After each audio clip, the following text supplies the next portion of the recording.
শুভ, দুটো চা বলি বুঝলে? হ্যাঁ বলে দাও, এমনিতে মাথাটা অনেক ব্যথা ব্যথা করছে। এক্সকিউজ মি, দুটো চা।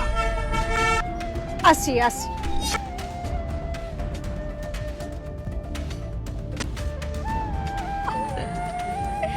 চা নিয়ে এসছি, ধন্যবাদ।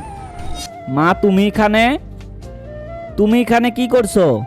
এই মা মানে তুমি এই মহিলাটাকে মা কেন বলছো? তোমার কি মাথাটা খারাপ হয়ে গেছে নাকি গো? আরে উল্টাপাল্টা বলছি মানে, এটা আমার সত্যিকারের মা। তোমার মাথাটা মনে হচ্ছে সত্যি সত্যি খারাপ হয়ে গেছে। হয়তো ওনাকে তোমার মায়ের মতন দেখতে। তোমার 5 বছর বয়সে তো তোমার মা মারা গেছিল, তুমি তোমাকে এটাই বলেছো।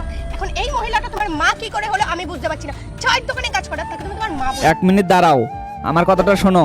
আমার মা 5 বছর পর মারা যাওয়ার পরে আমাকে যে মাটা মানুষ করেছে সেই মাটা এই মা। আর ইনু আমার মা, ইনুই আমার যতটা ইম্পর্টেন্ট যতটা আমার আসল মা।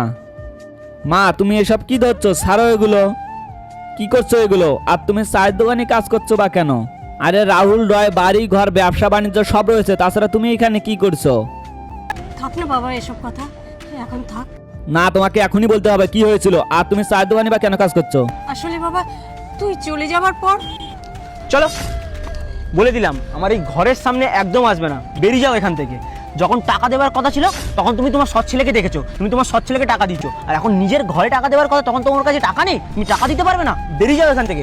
আমার বউ ঠিক কথা বলে, তুমি ঘরে কোনো কাজ করো না, আর নিজের ঘরে কোনো কাজ করবে তোমাকে বসিয়ে বসিয়ে খাওয়ানো হবে ভেবে রেখেছো? বাইরে কাজ করবে তারপরে খাবে, আর ঘরের এখানে যদি দেখেছি না দেখবে তোমার কি হাল করো। বেরিয়ে যাও এখান থেকে।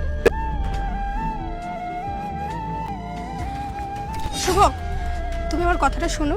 দেখো, ওনার নিজের ছেলে যখন ওনাকে বাড়ি থেকে বার করে দিয়েছে, নিশ্চয়ই পেছনে বড় একটা রিজন আছে।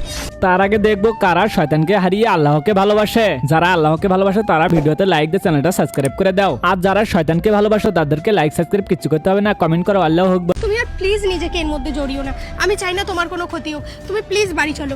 অনেক হয়ে গেছে কুসুম, যখন তুমি জানো নাই শোনো নাই তখন এসব কথা বলতে যায় না। তুমি জানো উনি আমার জন্য কি কি করছে? আজকে দামি দামি জামা কাপড়, দামি দামি গাড়ি, দামি দামি ফোন, এসব ওনার জন্য সব। আজকে যদি উনি না থাকতো তাহলে এসব কিছুই হতো না। মানে আমি কিচ্ছু বুঝতে পারছি না। জানো না তো? তাহলে বলি শোনো।